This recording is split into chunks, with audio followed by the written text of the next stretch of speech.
Vuelvo a leer. Pablo, siervo de Dios y apóstol de Jesucristo, según la fe de los escogidos de Dios, y el conocimiento de la verdad, que es según la piedad.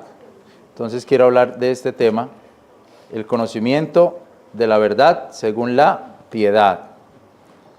Estamos terminando una serie de predicaciones tomadas de la carta del apóstol Pablo a Tito. En esta carta encontramos un tema general, central, que cada vez lo vemos más claro. Pablo le escribe a Tito que el mensaje de Dios, es decir, el evangelio y la doctrina, se deben de enseñar de una manera seria, que este es un mensaje serio, sin palabrerías, sin enredos, sin cuentería. El evangelio, o sea, el mensaje inicial, y la doctrina, que es la enseñanza que continúa, que tiene más cuerpo, debe hacerse con toda seriedad. Ahora, quiero explicar por qué los divido en dos, o por qué el mensaje lo divido en dos, el evangelio y la doctrina. Miremos Mateo 28. Mateo 28, verso 19. Dice ahí, 19 y 20. Por tanto, id y enseñad a todas las naciones, bautizándoles en el nombre del Padre, del Hijo y del Espíritu Santo. Entonces ahí, vayan y prediquen, vayan y enseñen, ese es el evangelio. El primer mensaje, vayan y enseñen, vayan, prediquen. Ese es el primer mensaje, ese es el evangelio. Y después dice, bautizándoles en el nombre del Padre, del Hijo y del Espíritu Santo, y luego, enseñándoles que guarden todas las cosas que os he mandado. Y ahí está la doctrina. El evangelio y la doctrina. El primer mensaje es el mensaje de salvación. Y luego viene el mensaje de explicar la vida cristiana. La fe, la vida cristiana, cómo vivir nuestra vida cristiana. Y tanto el evangelio como la doctrina debe de hacerse con toda seriedad, con toda gravedad. Mensajes muy serios. Pero en Creta, que es donde está Tito, hay muchos habladores y palabreros. En Creta hay muchos predicadores de vanidades, maestros del sofisma, inventores de cuentos, expertos en imaginaciones, en imaginería. Y por eso, con respecto a la predicación, Pablo le está diciendo a Tito que predique con toda seriedad. Mire, capítulo 1, versículo 9. Reteniendo firmemente la fiel palabra que es conforme a la doctrina, para que pueda exhortar con sana doctrina y también convencer a los que contradijeren. Ahora mire el capítulo 3, el versículo 8 de Tito. Palabra fiel, y estas cosas quiero que afirmes constantemente. O sea, esto es palabra fiel. Y esa palabra fiel se tiene que afirmar constantemente, se tiene que anunciar constantemente. No es una palabra cualquiera, es una palabra que se va a dar con mucha seriedad, o que se tiene que dar con mucha seriedad, porque es palabra fiel y que se debe de estar hablando constantemente, no dejar de hablarla, siempre estarla predicando, siempre estarla enseñando. Advertimos entonces que se encuentra una preocupación en el apóstol, y esta preocupación es que las cosas de Dios se hagan con seriedad, que el mensaje de Dios sea serio, fiel, grave. Y ya miramos estos versos que hablan de la seriedad del mensaje, pero miremos aquellos que hablan de los burladores. Capítulo 1, versículo 6. Ahí en Tito. Hablando del obispo, que fuere sin crimen, marido de una mujer, que tenga hijos fieles, que no puedan ser acusados de disolución o que sean contumaces. Entonces aquí hablando del obispo, le dice Pablo que el obispo el pastor, no tenga unos hijos rebeldes, acusados de disolución, o que sean contumaces, que es que permanezcan en el error y no se quieran salir de ese error. Que los hijos del ministro sean hijos que pueda dar testimonio él de sus hijos también, pero que no sean unos rebeldes ahí, que no sean unas personas que le dañan todo lo que el ministro quiere hacer. También está en el capítulo 1, en el versículo 10. Porque hay muchos contumaces, o sea, personas que permanecen en el error, y habladores de vanidades, y engañadores de las almas, mayormente los que son de la circuncisión. O sea, hay muchos engañadores de almas, hay muchos habladores de vanidades, hay muchos que hablan por hablar y están predicando el evangelio. Y son habladores, palabreros, y están predicando el evangelio. Capítulo 1, verso 16. Profésanse conocer a Dios, mas con los hechos le niegan, siendo abominables y rebeldes, reprobados para toda buena obra. Incluso es gente que habla lo que no conviene, y hay gente que les va a seguir el cuento, va a seguir esa historia, si el apóstol dice que no, que eso se tiene que evitar. Capítulo 3, versículo 9.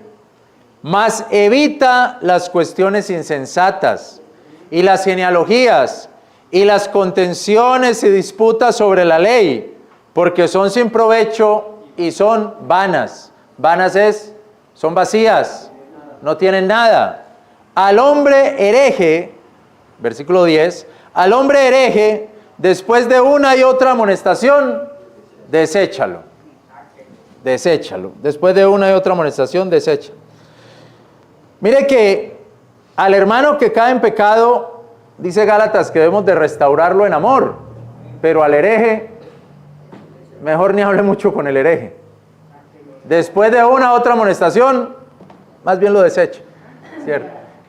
Porque habla muchas cosas que no tiene sentido. Y fallamos nosotros mismos cuando nos desgastamos en diálogos sin sentido, diálogos sin objeto. A lo mejor la única razón de esos diálogos es que el otro quiere mostrarle que tiene la razón o que sabe más. El apóstol entonces está enfatizando en la seriedad del evangelio, en la seriedad de la predicación, en que hay gente que toma esto muy locamente. Hay gente que toma las cosas de Dios de manera muy ligera, la enseñanza de manera muy ligera. Y no es sabio ni es piadoso tomar esta bendita palabra de manera vana, pasajera, tomar el mensaje de Dios y la doctrina de Dios como si no tuvieran ningún valor, sabiendo que es el mensaje más importante que nos pueden dar, sabiendo que es la palabra más importante que nos puede llegar, sabiendo que es la enseñanza más valiosa que nos puede venir. Entonces, algo que me parece importante es enfatizar eso. Aquí no hay palabrería, no es cuentería. Aquí nosotros no venimos a escuchar al que sepa hablar mejor, o al que nos cuente más chistes, o al que nos convenza con sus palabrerías. No, este es el evangelio de Dios. Lo que se predica es una palabra muy importante, la más importante, lo más alto, lo más grande. Hace poco yo estaba con Diana en el parque de un municipio y escuchaba a un palabrero. Al final yo no supe qué era lo que estaba vendiendo, pero porque yo me hice retiradito, pero lo escuchaba. Escuchábamos al palabrero. Pero recuerdo más o menos algunas de sus frases, y él más o menos, para lo que él estaba vendiendo, que era como una medicina, más o menos decía como esta semana murió un hombre de 40 años, se dio cuenta o algo así, y la gente, eso ahí mismo ponía la gente, se murió alguien. Aquí en el hospital, allí, en el lago, ¿usted vio? Y eso ahí mismo ponía la gente, uy, ya saben dónde se murió, ahí mismo, ya saben dónde se murió. Entonces él decía, le dio un paro cardíaco. Bueno, pero ¿sabe de qué se murió? Entonces la gente quedaba ahí. le dio un paro cardíaco a los 40 años. ¿Y sabe cuándo le empezó? ¿Sabe cuándo le empezó ese paro cardíaco? Él se murió el domingo. Pero ¿sabe cuándo le empezó eso? No le empezó el domingo, ni le empezó el sábado, ni le empezó el viernes. Ese paro cardíaco le empezó hace 27 años, cuando tenía 13 años, y la mamá le dio el primer sándwich con mortadela y mermelada. Palabrero.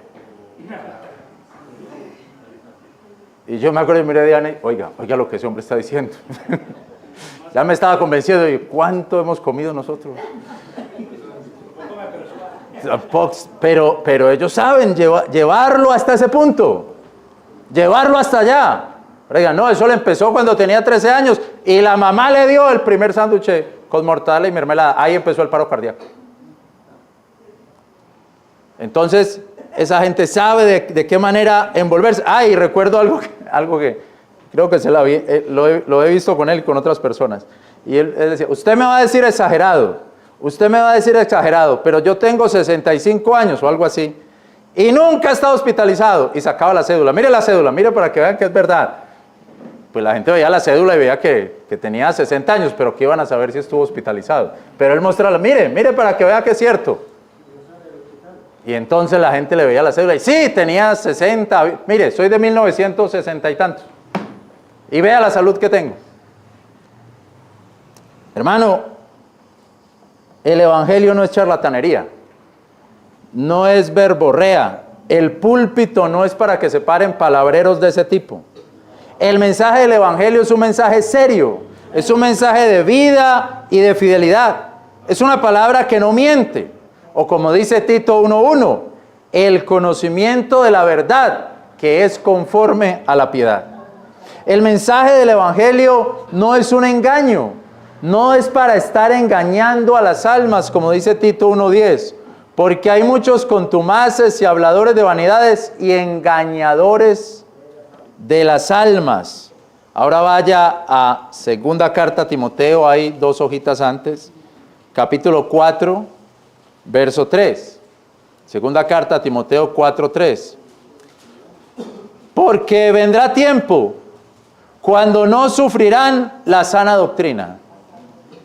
Antes, teniendo comezón en sus orejas, se amontonarán maestros que les hablen conforme a sus mismas concupiscencias. Y así apartarán de la verdad al oído y se volverán a las fábulas. Es decir, el mensaje del evangelio es un mensaje responsable, celoso, estudiado. No tiene que ir de acuerdo con nuestros deseos o con nuestras concupiscencias, como dice ahí.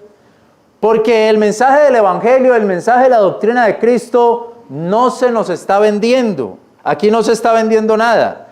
No se está predicando una palabra para que compre una medicina.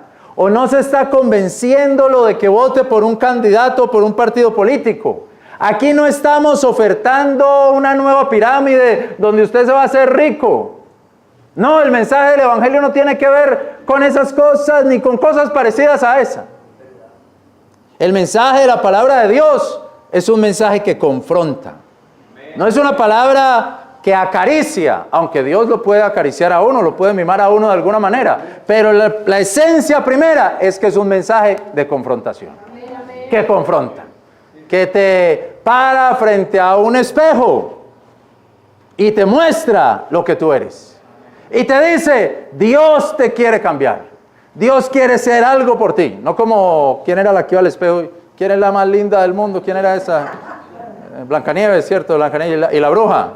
¿Quién es la más linda del mundo? Dígame, ¿quién es la más linda? Tú eres la más linda. No, ese no es el mensaje del evangelio. Es el mensaje de un vendedor, de alguien que le está ofreciendo algo para que usted se vea muy lindo. Dígame, ¿quién es la más linda? Tú eres la más hermosa. No, ese es otro mensaje. El mensaje del evangelio es cuando usted se ve en el espejo y dice, ¡ay! Tengo que cambiar esto. Estoy mal por aquí, estoy mal de aquí, me tengo que cambiar. Ese es el mensaje. El mensaje primario es confrontador. Lo primero que hace la palabra es confrontar. No, mi madre, es confrontar. Esa es la esencia. Otro, ¿quién es la más linda? Eso es unos mimos ahí, que es otro mensaje. La rectora de un colegio fue a la sede de la alcaldía a entregar unos documentos que le hacían falta de la institución.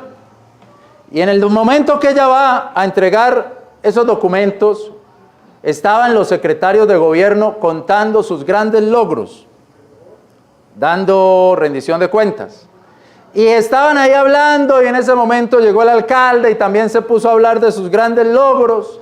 Y llegó refrigerio, y había una comidita, y una carnita, y una ensaladita, y trajeron eso. Y la rectora del colegio, que fue por los papeles, se sentó, cruzó las piernas, cruzó las manos, y esperó que le trajeran la carnita y la ensaladita, y empezó a escuchar a todos esos hombres allá hablando.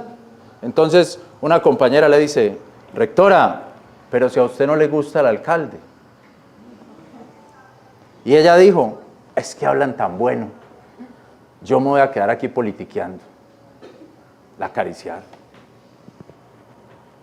Le dijeron: venga, ¿quiere comer algo? ¿Quiere estar aquí? Ay, déjeme, yo me voy a quedar aquí politiqueando. Una vez le dije a un hermano que estaba escuchando un discurso de un político, le dije yo: hermano, pero si usted no es de la política de ese político. ¿Y sabe qué me dijo el hermano? Pero me gusta cómo habla. Es que habla tan bueno.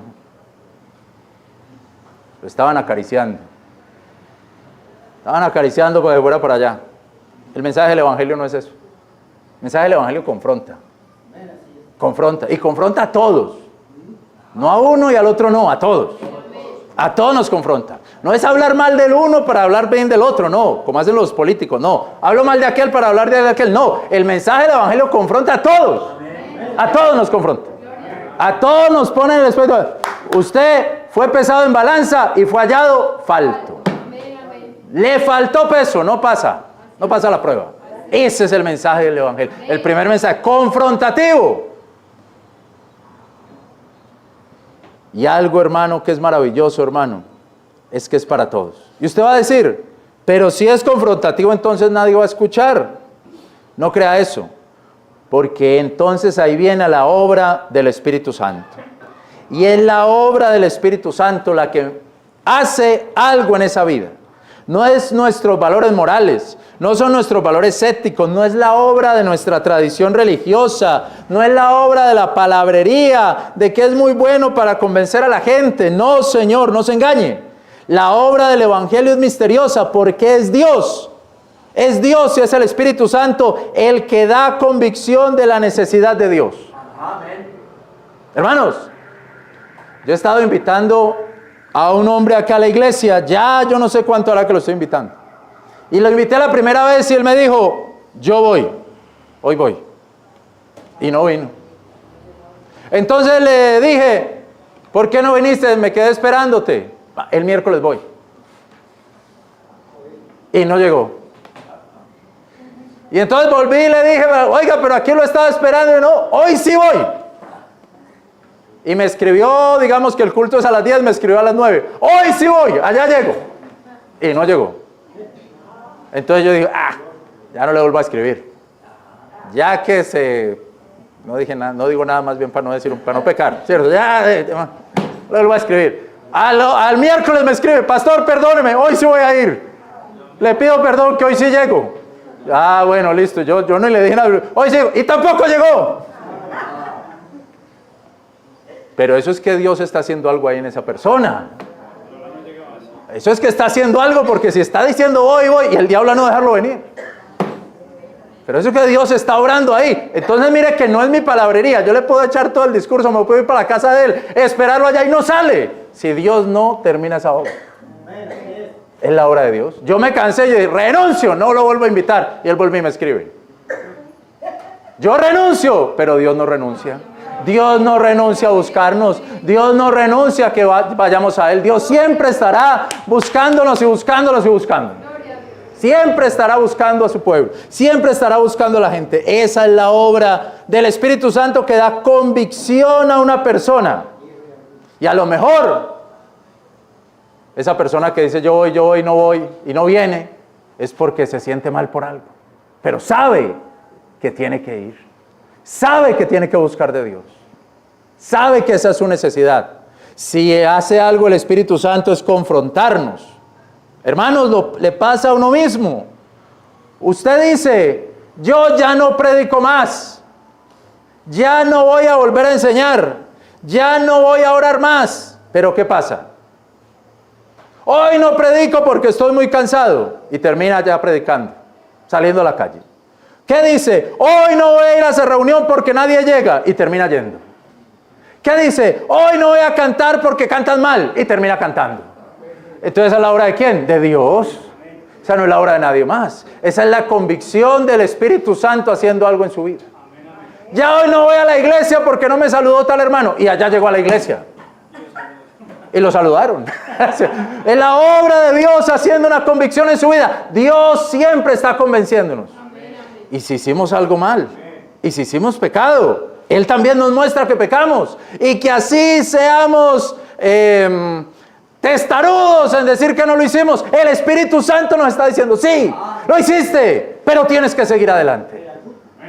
Tienes que seguir adelante, no puedes irte para atrás. No puedes volver atrás. El mensaje del Evangelio es un mensaje serio, es un mensaje confrontador, es el mensaje de Dios, no es palabrería del vendedor, no son las caricias de los políticos, ni el veneno de los políticos unos contra otros. No, no, no. El Evangelio es la doctrina de Dios que nos confronta a todos por igual. Y algo que me parece muy importante, muy, muy importante. Las fábulas, las historietas, las palabrerías desvían de la verdad. Segunda de Timoteo 4, Segunda de Timoteo 4, 3 y 4. Porque vendrá tiempo cuando no sufrirán la sana doctrina. Antes, teniendo comezón en las orejas, se amontonarán maestros que les hablen conforme a sus mismas concupiscencias. Son los vendedores. Perdónenme los vendedores, yo sé que aquí hay gente que vende, pero estoy hablando del Evangelio, amén. Estoy hablando del Evangelio. Es que aquí hay gente que vende esos productos. Estoy hablando del Evangelio, amén. El Evangelio es otra cosa, amén.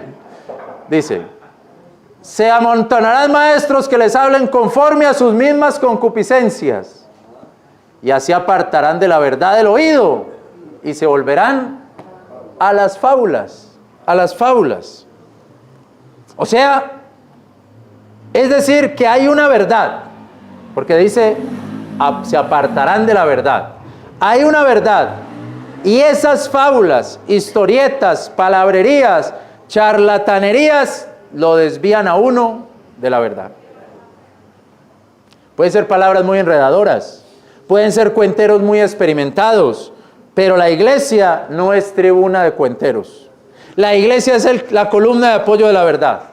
La iglesia no es el púlpito de charlatanes.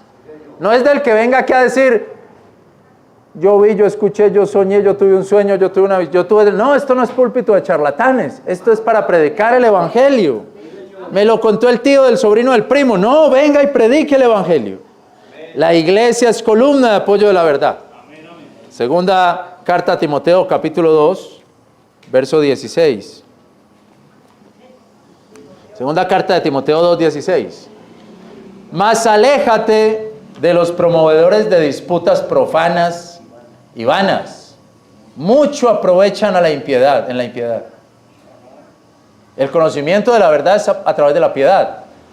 Las disputas profanas y vanas aprovechan en la impiedad. Y la palabra de ellos corroerá como gangrena, de los cuales es Himeneo y Fileto, que se han descaminado de la verdad, diciendo que la resurrección ya ha pasado. ¿Qué pasó con Himeneo y Fileto? Se descarriaron, se descaminaron de la verdad. Estaba la verdad, tenían la verdad, conocieron la verdad del Evangelio y se descaminaron. Porque dice se descarriaron de la verdad. Se descaminaron de la verdad.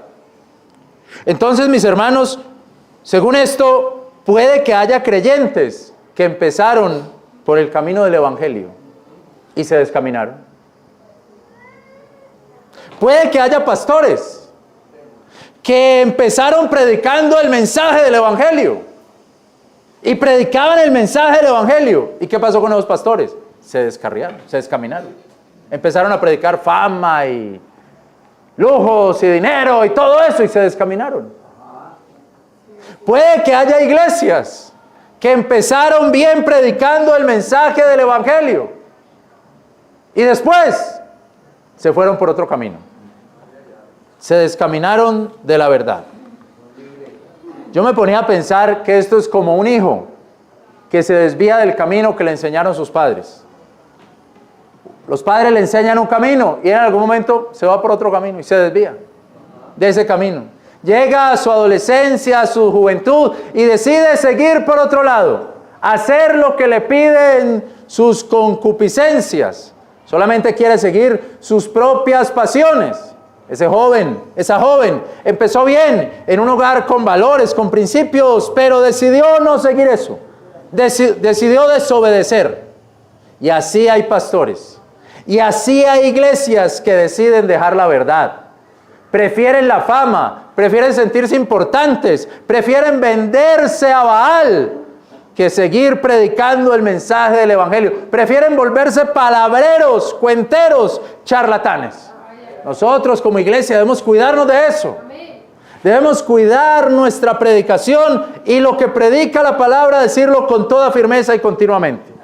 Aunque parezca una palabra antigua, el mundo todavía necesita escuchar la palabra del evangelio. Aunque suene una palabra anticuada, las personas todavía necesitan la palabra del evangelio en sus mentes. Una palabra tan sencilla como esa: usted es un pecador, su pecado lo separa de Dios, su pecado lo aleja de Dios, y dado que Dios siempre le está llamando y siempre le va a seguir llamando, necesita un intercesor entre usted y Dios, y ese intermediario es el Señor Jesucristo, que vino a morir por sus pecados en la cruz.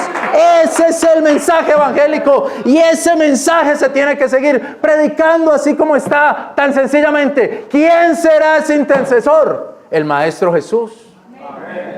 El Cristo de Galilea, el Salvador de las almas, el Salvador del mundo. Ese hombre, ese joven de 30, 33 años que caminó entre nosotros, que vivió nuestros dolores, que sufrió nuestras angustias, predicó en los desiertos. Ese hombre de 30 y tantos años al que no consideraron importante los políticos de su tiempo. Ese hombre en el que ni su familia creía, pero predicaba la verdad de la vida, sufría con los desvalidos, que predicaba que se vivía una vida en plenitud de manera espiritual. Ese hombre que dijo: hay que nacer de nuevo, tienes que nacer de nuevo, hay que adorar a Dios en espíritu y en verdad. Ese hombre que dijo: el que me recibe a mí tiene vida eterna. Ese Jesús es el camino al Padre, y usted necesita recibirle en su vida, en su mente, en su corazón, creerlo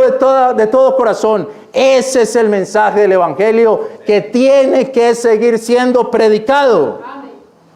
Usted no necesita cuenteros, ni palabreros, ni charlatanes. Así sean charlatanes evangélicos o carismáticos o católicos o de cualquier religión, no necesita ningún cuentero de eso. Necesita la palabra del evangelio. Recibir a Cristo en su vida, en su corazón, y decirle: Señor, soy un pecador, soy una pecadora y te necesito.